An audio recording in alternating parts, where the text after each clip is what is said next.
مستمعي راديو هيفي اف ام، اسعد الله اوقاتكم ومرحبا بكم. في منتدى هيفي الثقافي لهذا اليوم نلتقي مع كاتب وشاعر انيق انشغل بكتابة الشعر اساسا، ولديه مجموعتين شعريتين غير مطبوعتين ومجموعة قصصية، كما ولديه عشرات المقالات المتنوعة. يسعدنا أن نرحب معكم بالأستاذ إسماعيل رسول، فأهلا وسهلا.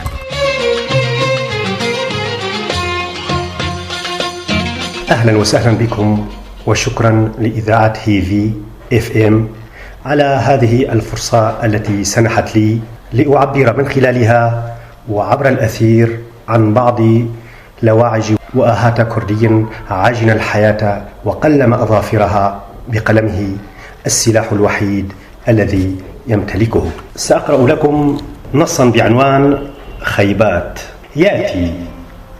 يأتي كشامة موروثة كالطود الذي لا يندثر، مثل جودي وزاغروس وقد الشبعا بمواويل مهندس الصرخة. يوقظ حتى القمر من شروده أروى الشبان الذي ينفث النشور في مداميك الأمل على جنبات الينابيع العذبة جاكرخوين. مواويل لا تنسى على المنحدرات رغم ما تنفسه الريح من أريج الحمسات على شعرها المسترسل صوب صدر الحب. من حنين القابع في أحشاء القصائد. يأتي ويميل في مشيته صامتا مثل يقيني بأنه ثمل من القلق. يتأرجح يمنة يعلو جبينه الشوق، ويسرة يتجمد فوقه سر الألم. في يده اليمنى وعود قطفها لحبيبته نسرين ليحتفلا بذكرى التفاصيل المنتفضة على اللقاء الأول، والعادات النازفة في الوهم. في اليسرى تاريخ ينتعل فرسانه خيباتهم فوق قصبات الوطن. يأتي ويشك مثلي بتواريخ وانتصارات كل الحروب، ويشك في الشك أيضا، باحثا عن انحدار الحقيقة، درجة ميلانها، احمرارها، هل ضربتها عين الشمس؟ ولا ينسى يحتسي في كل خطوة ما يرشح من وريقات العمر كل انكساراته. يأتي وقد نفض الشيب عليه غباره بأمل يمسح من وجه البقاء. نثرات غربته كحبة في آخر سنبلة تلحق النضوج دون الزبد. يأتي باسرا كنغما مكررا لا يفقه الزمن، ألمحه واضحا غامضا مترنحا رغم نزيف الظلام، يتسلق همومه والهضبة معا. وفي آخر الليل وبعد أن يتجرع نهاره لحظة ويدلق ما عصي على الذوبان من رماد تعب، يأوي إلى فراشه وقد تكثفت في جبينه خيبات كل كردي ضاع في عين الوطن. وبعد هذا الاستهلال الجميل نبدأ حوارنا. وأستاذ إسماعيل، نود أن نتعرف عليك كإنسان بداية. طبعا في قلب كل إنسان طفل يريد اللعب. إنني ذاك الطفل الكبير الآتي خلف التلال الحبلى بالألم، الخارج من ينابيع دفاقة في قرية منسية على جسد خريطة كتب عليها الضياع، قرية ملامرس التي عشت فيها طفولتي المعذبة والمليئة بالفرح أيضا.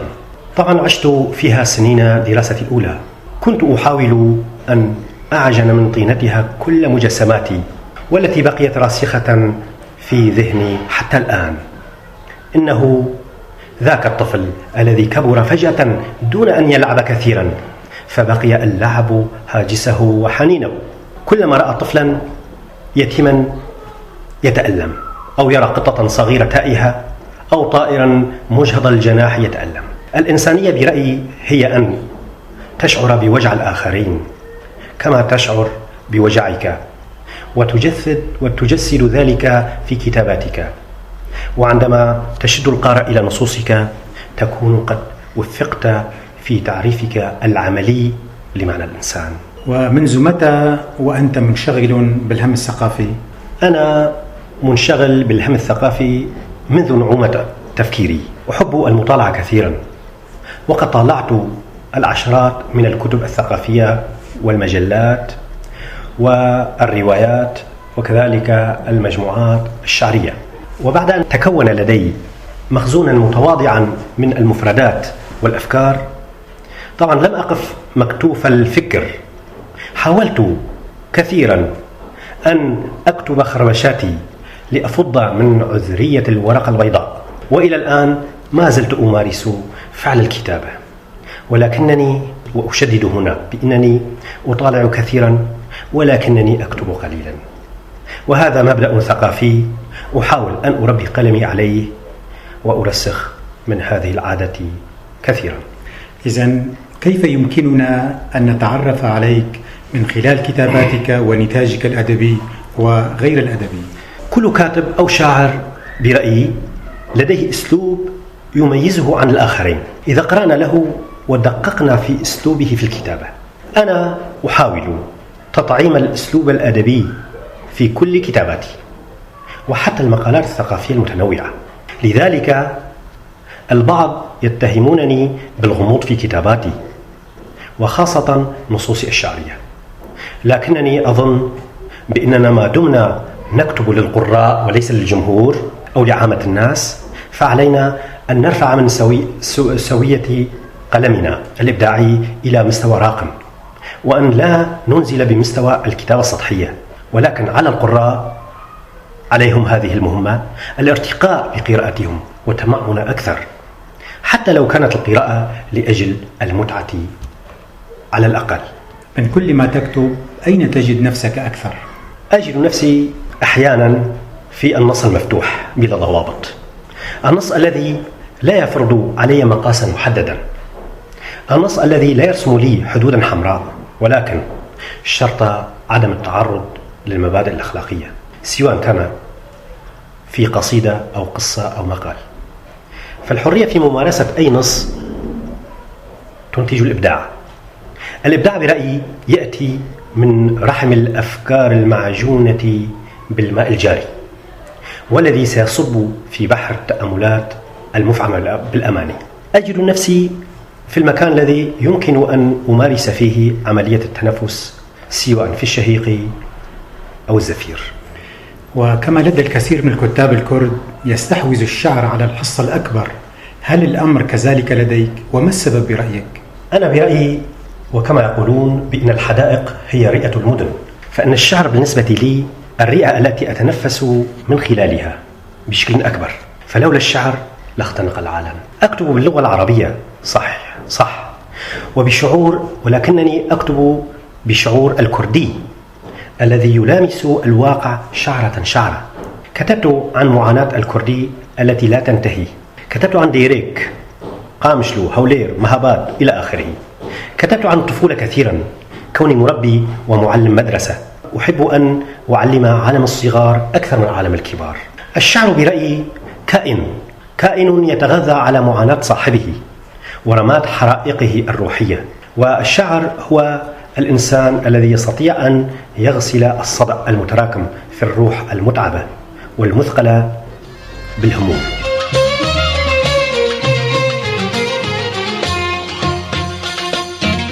لقد تحول الشعر إلى ما يمكن أن نشبهه بالمصحة النفسية، يعالج فيها الشعراء مشاكلهم النفسية والخاصة. أنت كإسماعيل رسول ماذا تعالج في نصك الشعري؟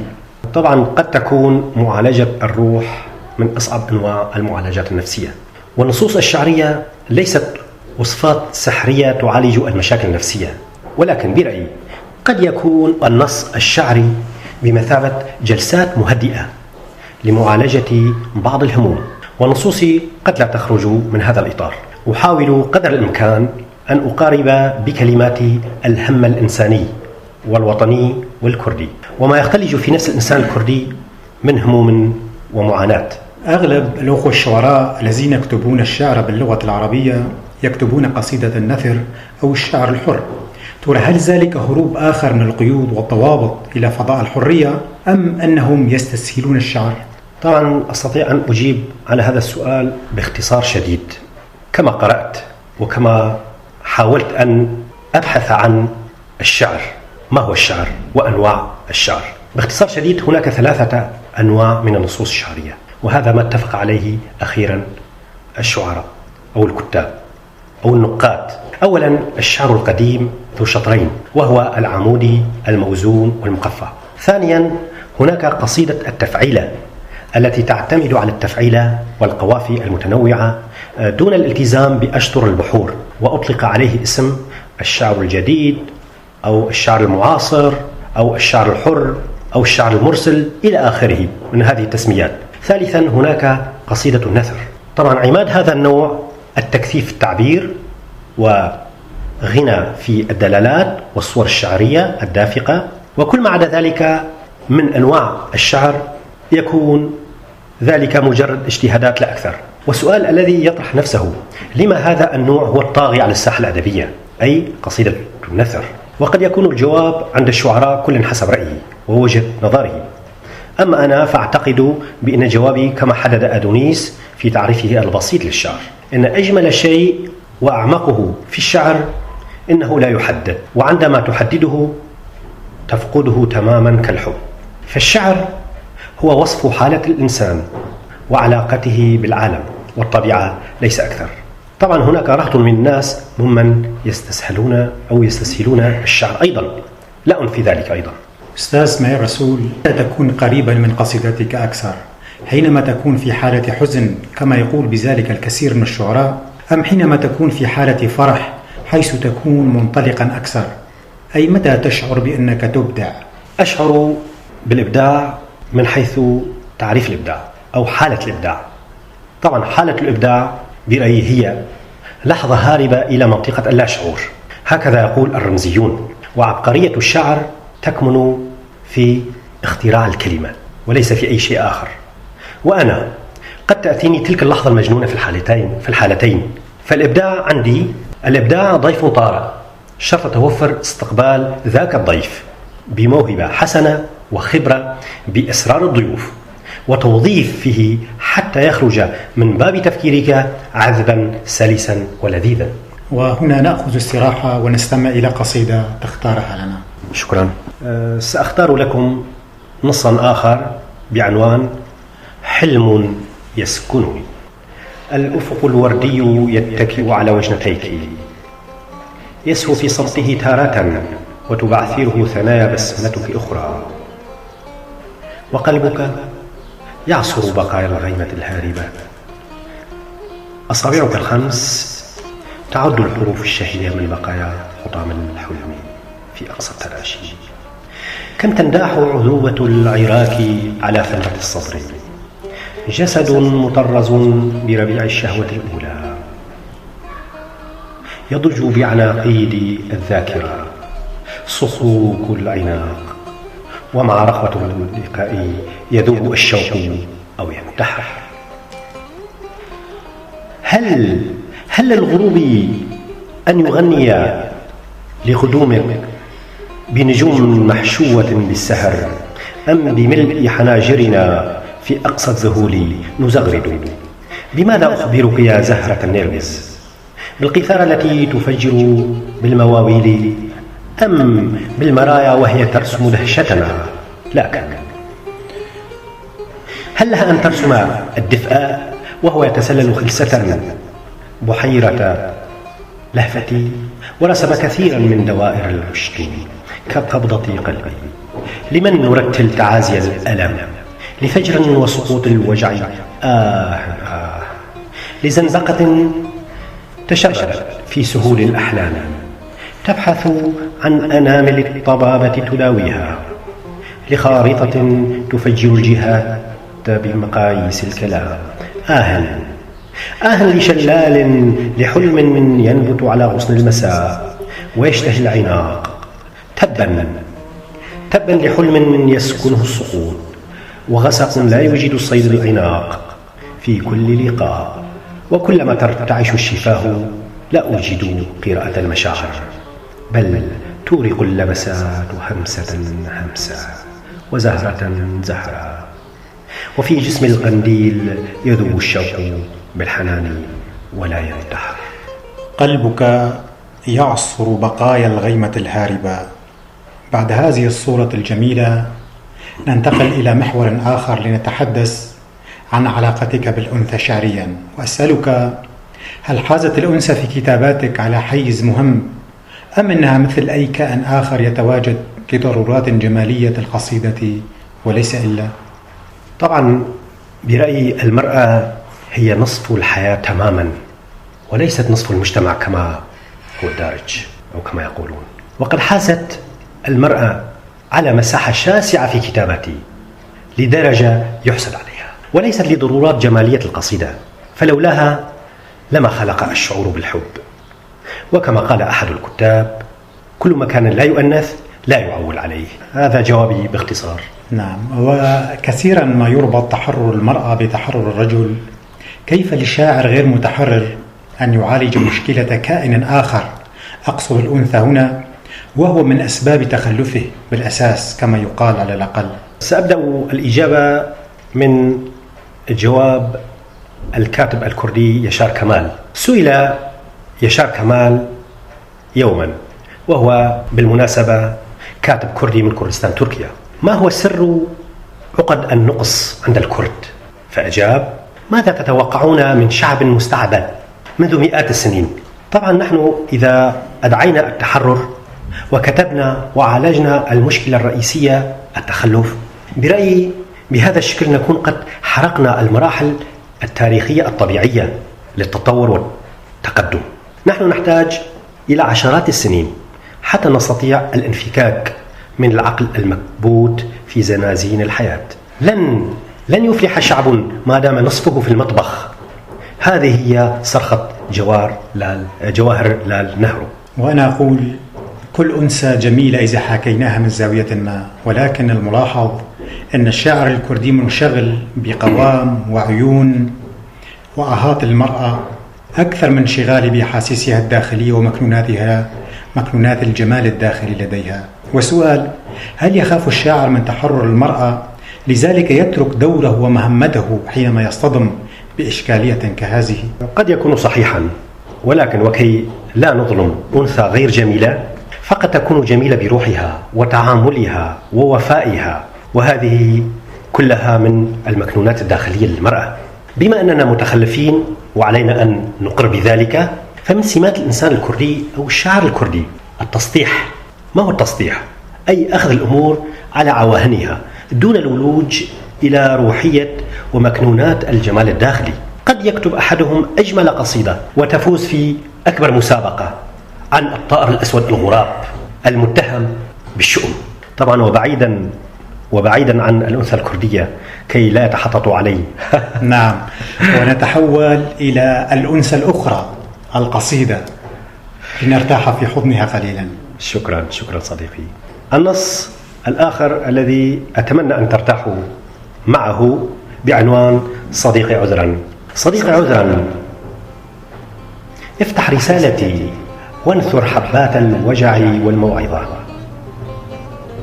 قف على حطام مملكة الآهات فيها، لا تلبس ثياب العزلة في ضحى الانكسار.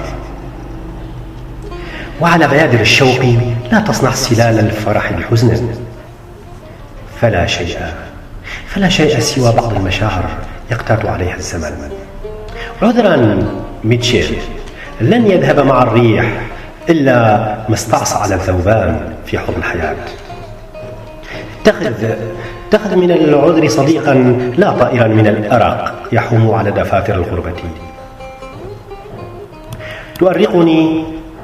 تؤرقني في الوطن غربة أكثر. كن عصفورا من الشرق أو الغرب، لكن من الألق. يناجي زلقة الأحباب والأحزان. لا تحرث مشاعر التائهين في ليل منتحب، فأوراق الألم لا تشيخ في وطني أبدا. تزهر مع كل ذكرى. صديقي عذرا، انبلاج الفجر لا يوحي لي بيوم جديد إذا كانت أفواه الأطفال لا تنتظر القصائد الحبل بالورد تغنيهم عن الحصى في القدور تغلي، والجوع يزقزق الفوضى. عذرا مستغانمي فوضى الحواس، لي جياد لاهثة تحصد ما زرعناه من الورد، تصهل على غرة تضرب سنابك الغضب على خرائط الجسد، تقتل فرسان الأحلام في المهد أمام الغيم والياسمين ورحيق الموسيقى، تلهنا أمام مجد مجوسي لا تفك أبجديتي. وما زال الإنسان يحن إلى الغابة يتجرع بحنين دم العشب، ونحن في أكواخنا نقدم الصلوات نهمس في أذن الأفق البعيد. ما دارعنا اللحظات والأمكنة حتى عناقيل الفرح انفرطت من عليائها ولم توسم بجائزة ممكنة. تشرشت الأماني شذرا. عذرا من صديق لوركا، الحلبة لا تحتمل منتصرين اثنين. غادرت جنة الحياة ولا زال الثور يناطح بقوة الملاءة الحمراء. العذر صديقي، لا تترجل في أودية الشهرة كثيرا، فالمياه عمياء ولا تبالي قسوة الانحدار. لا تمشي في ممر تطارد تكاثر الظلام، فالغزلان لا تفضل مغازلة خفافيش السلام. وهل تعلم كم أمنية شهية فرت من عيوني دعاء ونياز؟ الحجلتان الكليتان ولا زالت أسراب باتجاه المقصلة. خبئ جيدا ما استطعت سكاكر الفرح في جيوبك، فأطفالنا لا يحملون شافتشين وبوكا مباراند في حقائبهم المدرسية. ولا تعتذر من آلهة الحب إن لم ترتكب العشق يوما، ولا من آلهة النجاة إن لم تسبح في الخيال والجنون. صديقي عذرا، أيها الملتحم بشاطئ الغياب، أرخ قليلا أو أكثر، أرخي قليلا أو كثيرا ستار الغربة، لنتسلق معا أسوار الحب أناشدا، نحرق المسافات، نضع أسئلة النسيان في حدود البقاء، ولا نستسلم إلا للحب أو النسيان. ودعاء ونياز كما أعلم فتاتان كرديتان بريئتان قتلتا غدرا بدعوى حماية الشرف. قلت في صورتين جميلتين في هذه القصيدة: لا تصنع سلال الفرح بحزن، وقلت: وما زال الإنسان يحن إلى الغابة. ومن هنا ندخل في محور آخر من وحي كتاباتك وأسألك: جاء في قصة الحضارة ليول ديورانت المدنية خرجت من كوخ فلاح، ولكن لا تزدهر إلا في المدينة. المدينة الكردية عندنا تشبه في كثير من تفاصيلها الريف الكردي، والمدني يشبه الفلاح ببعض المعطيات.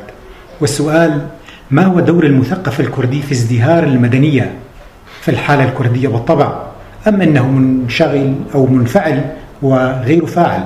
طبعا قبل كل شيء أود أن أقول علينا أن نقرر أولا: هل خرجنا من ذاك الكوخ أم لا؟ وإذا كنا قد خرجنا من الكوخ، هل المثقف الكردي يمارس المدنية بشكل أكثر تطورا وتقدما من الفلاح الذي يعتني بكوخه ويبذر حبات قمحه؟ هل يوازي المثقف محنة الكرد وتطلعاتهم؟ أنا برأيي متى ضيع المثقف مقاسه يكون قد ضيع أحلام وطن. إن موت الشاعر والمثقف والأديب والإنسان هو صمته تجاه مأساة شعبه. أظن بأنه منفعل ويمارس ثقافة العيون المغمضة مع كل أسف. وأسألك استدراكا: من هو المثقف؟ وما هو الدور المنوط به في مجتمعنا الكردي؟ وما هي صفاته؟ حسب ما قرأت سأجيب تعريفا مختصرا: المثقف من قول غرامشي. المثقف حسب غرامشي هو كل من يؤدي وظيفة فكرية في المجتمع. والمثقف الكردي أنا برأيي يتغذى من ثقافة وطنية تنبع من لغته الأم ومن مقومات الوجود الكردي، يضفي على شخصيته حقيقة الواقع الكردي. فالواقع يشرح كل شيء. وأهمية المثقف تأتي من خلال تمكنه من استيعاب قضاياه. وبالنهاية علينا أن نقر بأن المثقف هو ابن بيئته، وباستطاعته بالنهوض بالثقافة الكردية ليصبح وفاعلا. عليه أن يقوم بواجبه، لا أن يقف متفرجا على الأحداث، ليكتفي بالنهاية بالتعليق على هذه الأحداث. وكما وتقول في بوست لك: نداء إلى الأحزاب الكردستانية المتنفذة: يرجى إطلاق سراح القرار السياسي. انتهى الاستشهاد. وسؤال: أليس من الواجب توجيه نداء كهذا إلى المثقفين الكرد لإطلاق سراح إبداعهم الثقافي من قيود السياسة أولا، أم أن ذلك بات من المستحيلات؟ طبعا بالحالة الكردية أنا برأيي، أو بالحالة العامة، المثقف سياسي حتى وان ادعى الحياة براءة أو تصنعا. وبالأخص عند كرد سوريا المثقف هو سياسي شاء أم أبى، لأنه ولد في تحد مع القدر، وقد لا يكون ذنبه. ولكن هناك مثقف سياسي ومثقف حزبي، وقد يكون الأول متحرر أو متحررا أكثر في ممارسة الإبداع. وعدا دور المثقف، ما هو تقييمك للحالة الثقافية والإبداعية الكردية عندنا؟ باختصار شديد، الحالة الثقافية طبعا مرتبطة بالحالة العامة للمجتمع، وحتى الآن وبكل أسف لم تتحرر هذه الحالة من مرض الانتماء إلى الاتجاهات الحزبية باتجاه الحالة السياسية الأكثر نضجا. أستاذ إسماعيل، هل تعتقد أن توحيد الأطر الثقافية ضرورة، أم أن كل نشاط ثقافي فردي يصب في النهاية لصالح الحالة الثقافية العامة؟ علينا أن نرجع قليلا إلى الذاكرة. كيف أسست الذاكرة الجمعية عند المجتمعات؟ أظن بأن الذاكرة الجمعية أسست على الحالة الجمعية للمجتمعات، وأنا برأيي التعاون والتنسيق والمنافسة الشريفة، طبعا شرط توافر الحرية، أفضل من الجهود المبتورة والضائعة والفردية. وإلا ما جدوى تأسيس المراكز الاستراتيجية والاتحادات النقابية الاحترافية، رغم أن هذه الحالة لا تقزم من نشاط الفرد الثقافي، ويصب بالنهاية نهر نشاطه في بحر المجتمع ككل. وأخيرا في كلمة قصيرة، ماذا يمكنك أن تقول من خلالها؟ طبعا أشكر راديو هيفي FM على هذه الالتفاتة للوقوف على وضع المهتمين على الأقل بالشأن العام والكردي، وأتمنى لراديو هيفي كل النجاح والتوفيق في مهام النبيلة. وفي الختام أشكر الأستاذ إسماعيل رسول على استضافته لنا، ونختتم هذا اللقاء الجميل بقصيدة يختارها لنا. شكرا. اخترت لكم هذه القصيدة بعنوان عروة العافية. هي الحياة إذن أيها الكردي المنسي في مراتب الدهر، بسرير الحرائق تهز نغنغات التعب، تعب منهوك يعلوه وجع نيء، قارئة جهد أحرقت وقتا تفسر ما وراء مزمار اللسان، حبة بركة وسلسم ورمان، خلاصة رحيق تدهن وجه الأنين، أستسلم للأمان كعروة العافية النائمة في قميص الحياة. إنها الحياة أيها الكردي، غدة الأرق الناشطة، صيرورة الماضي الممتنع، فاجعة تستقبل لغوة الحاضر، حلو مذاقا رغيف الوقت، وجه أرمل يحصي تجاعدك على صيغة شقوق الهجران. أدرك تماما رواق الألم الطويل، ارتعاش السكون صوت مرتقب، دلالة المنوال في حياتك كقلق الجبر، دهشة الجنون آلام كثيرة، مفجع بأرقام طازجة، لا يعطي معنى لوحدة العشاق. التراجيديا جرح في مقلة البقاء، يقشعر لها جبين الرغبة.